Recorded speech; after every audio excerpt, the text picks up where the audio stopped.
Hi, Job Guarantee callers. Today is February 26, 2024. Today we're going to discuss why unemployment continues to be an enduring feature of our economy. After all, we know that the federal government can create sufficient money to eliminate joblessness almost entirely and without a noticeable increase in prices.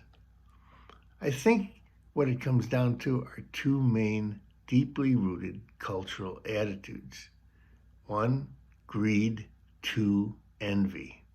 Next week we'll talk about envy, and today we'll deal with greed. So who are the greedy?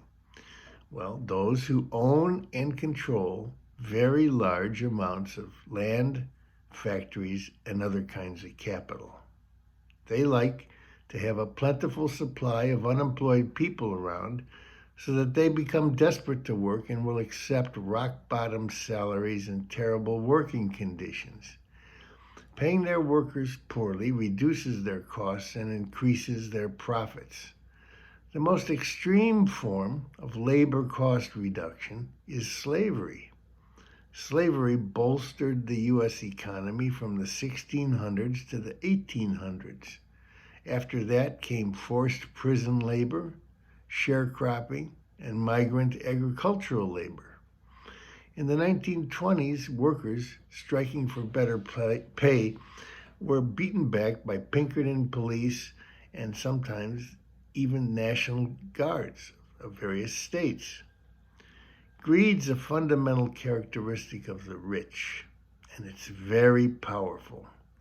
In the last 30 years, it has caused the wealthiest 1% of Americans to increase their wealth by 8 percentage points approximately, and the wealth of the other 99% decreased by 8 percentage points.